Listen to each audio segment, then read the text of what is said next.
Hello again. Paignton today. Lovely. Let's get tickets. We'll have a quick chat on the station. Lovely. Here we are down the station.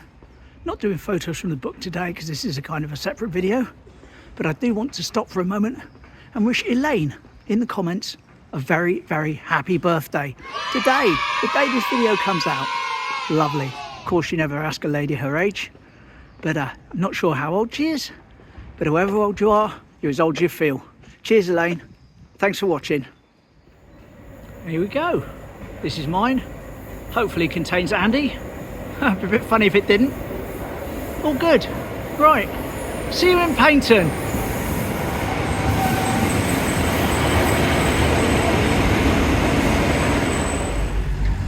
And yep, here we are in Paignton. Lovely. Lovely. Now, we're not going to try and cover all of Paignton again. We're just doing another little bit of it. We're going to deal with some of the medieval stuff. And up ahead of me, there's a building that used to be a cinema, of all things. Yeah, here we are. It did. A very popular cinema and one of many locals fondly remember. The Regent Cinema opened its doors in 1932. And as you can see from the photograph, was built in the Art Deco style. The cinema showed many films over the years, including James Bond, Grease, Star Wars, and my favourite, Jaws. The cinema closed its doors in 1983, and the last film to be shown was called Double Jeopardy, although titled Olivia, starring Susanna Love and Robert Walker Jr.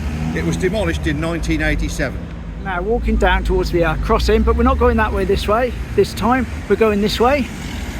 Over there is now a Ladbrokes, but it's not always been a Ladbrokes. No. It was a KFC and it closed its doors in 2009. It's now reallocated on the Brixham Road. It was a restaurant over 2 levels, but rather small inside. Lovely. Now we're looking the opposite direction to the crossing now, up Victoria Street. Here it is. A few years ago. Yes, it was a few years ago, because if you notice, it had cars on it, or vehicles of some sort.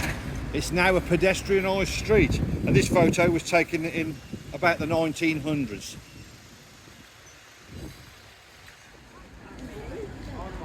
Gurkha's Diner, Santander Bank, and yes, all the bit we didn't see last time. Right, this is a pedestrian street. Got Warren's Bakery, Coffee One, Vape Shop, Salt Rock, Bon Marsh, Betfred, British Heart Foundation. Yes, lots of stuff here, isn't there? And all the trees look like they're being pollarded. Oh yes, so they are. Yeah. And a Dawlish firm next to us. Lovely.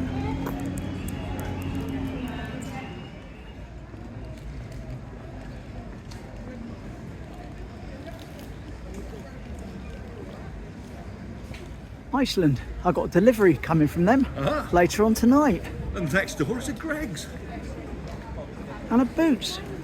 And Boots. Oh, there's a burger shop over there, Moe's Diner. Ah. Kebabs, wraps, pizza, pasta.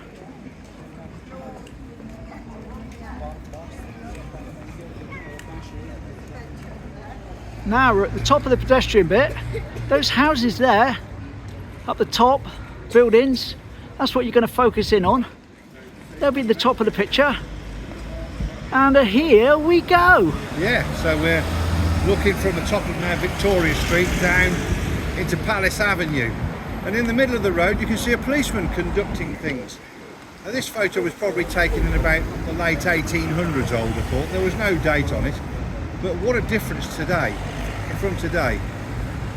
Yeah, it certainly looks a little bit different now, doesn't it? A lot busier as well with the traffic. A lot busier. And there's the Liberal Club. Very liberal of it. Very liberal. Right, now we've wandered up a side street now. And we've been talking, so I didn't film myself coming up. But just down there is the main road we came off of, where you can see the cars going along. Over here is a church.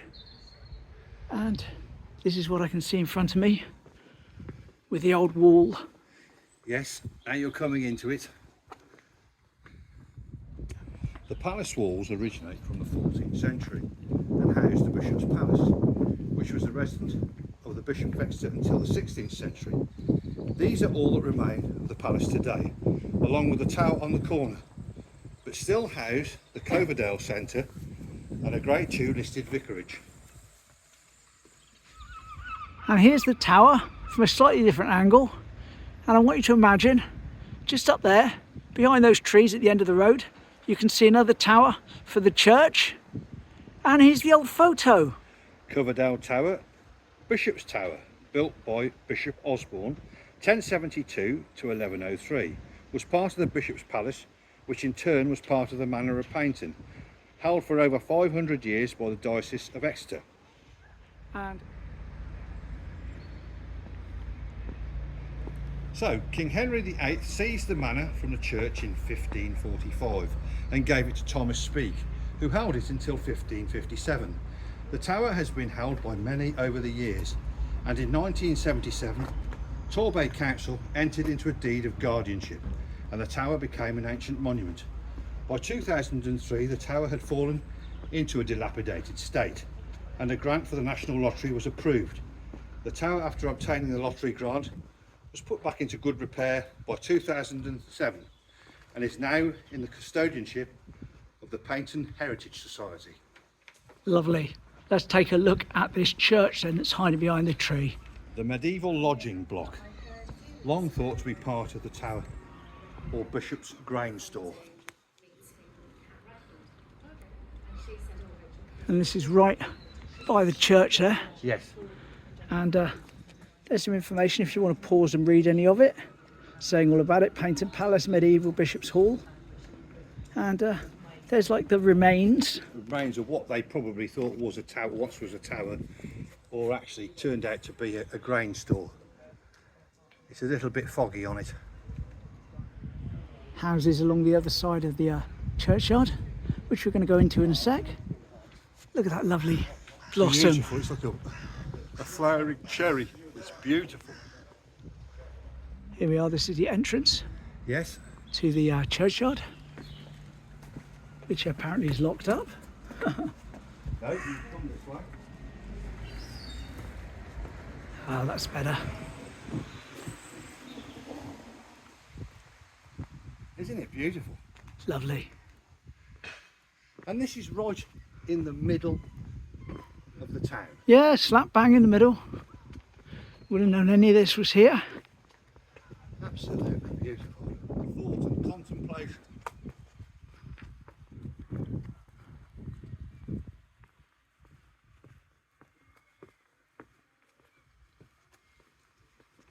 Okay, so you can just about make out a cross hiding in a tree in front of me, and you can see the church behind and a massive tree just there. Yes, right in the way. But here's a picture before that tree was there. St John the Baptist Church, or Paignton Parish Church, has been part of Paignton for a very long time. The first church building on this site was possibly a wooden structure, but nothing remains above ground, although its foundations have been discovered when the second Norman church was built in 1100. But this was completely demolished and rebuilt by 1250. Today, the church can be viewed as a third building and has been slowly transformed since the Middle Ages. Paignton Parish Church in particular has been documented for historical interest. Lovely. So we're stepping out of the gates to the churchyard we went into and looking around, and just across the road there you can see there's some steps going down, and apparently we're going to be taking those steps. We are going down there. At the bottom here we've got a little seating area around a tree, and that greenhouse there. Looks like a pub. Yes. Or was a pub. There's a barrels underneath, isn't there? So it looks very much like a pub, and probably is. Kieran, if you're there, tell us what pub it was. Walking down through this bit now, which is quite built up. I wouldn't say modern, but it's flats and houses. And right in front of us is our next subject. The bins. Yes, the bins. Well, I suppose you could be locked up in those if you wanted to be. This is the clink. Administrated by the local sheriff on behalf of the Lord of the Manor. The Clink, Paignton's medieval lockup, provided temporary accommodation for those committing minor misdemeanours. The last time the clink was used for custodial purposes was about 1850, when one poor fellow convicted for stealing cider hanged himself. Since then, its state deteriorated, but during the last war it provided a useful air raid shelter for the nearby residents. There we go. It's a bit crazy, isn't it?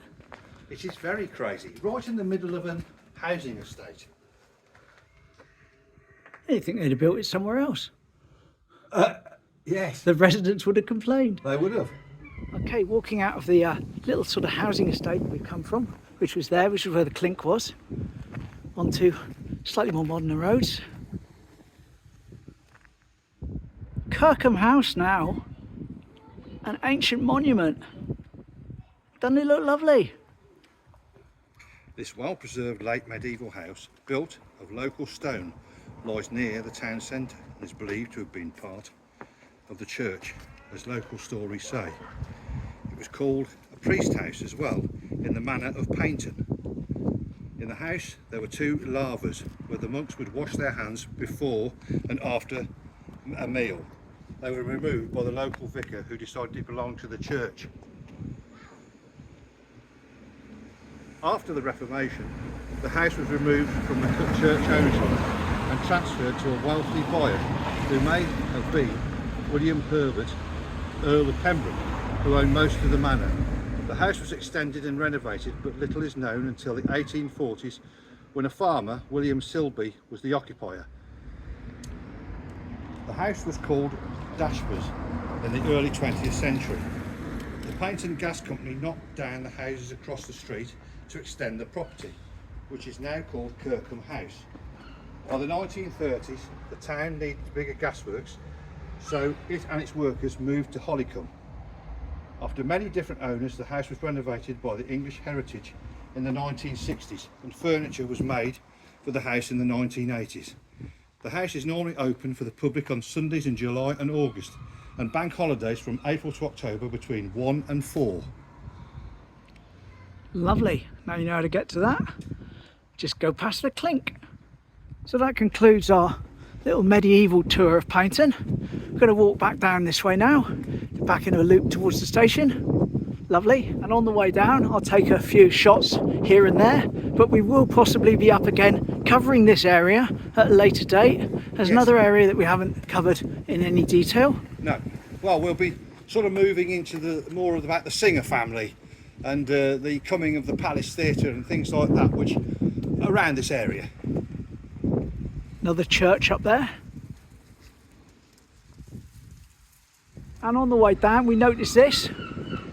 Kevils kitchen. What a place. We're going to have a hot dog. Smash in. 2 hot dogs, is it? I believe so. Yes, please. Get them on. Yes, please.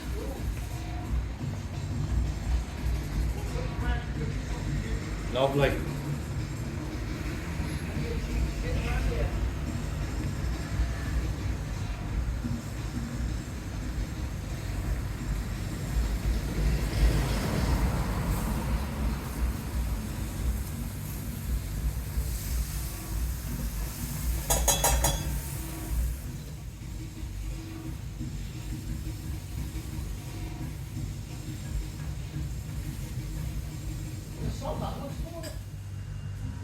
Lovely place, especially if you're into your bikes. Absolutely fantastic, isn't it? Yeah, even an area around the back of the van where you can sit, which I think we'll do with the hot dogs in a minute. Lovely. BMW cafe races and specials built to order. Cool, isn't it?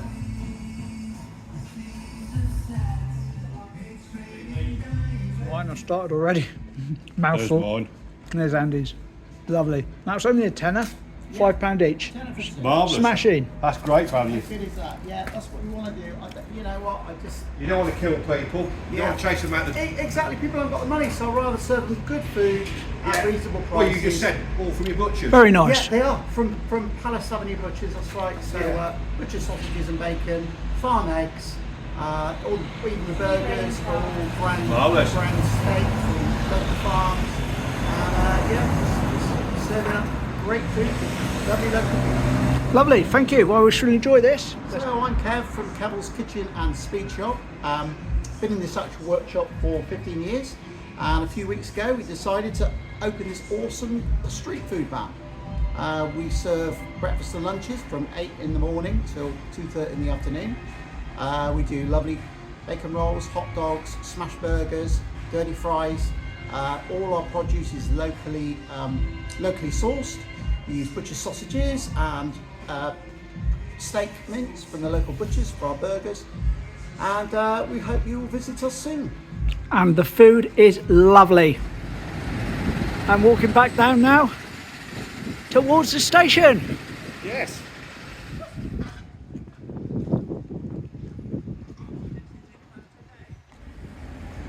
And not much further to go now. Although I don't know Paignton at all, I've only been up this way once, I can tell from those houses right at the end of the road Yes. that's the station is just around the corner. So I'm starting to find my way around already. And that little shop on the corner, which was the Ark, I remember back many, many years ago, being a model railway enthusiast, that used to be a model railway shop. Andy recommends people over here trying that pub. It's very much well worth it. They brew their own beers and the food is excellent. It's not a posh place, but it's a very, very nice place. That's just here by the station. Does feel naughty walking across the tracks like this. And of course it would be extremely rude not to just check out this magnificent engine. Yeah, a GWR engine as well. Lloydham Manor. Absolutely beautiful. I think it originally belongs to the Gloucester and Warwickshire Railway, and they've got it on loan, but it's absolutely gorgeous. I may be wrong, but later on today we will be seeing the castle come down.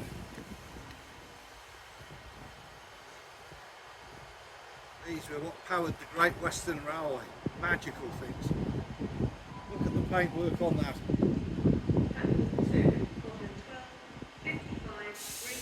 Lovely. Right, so there we go.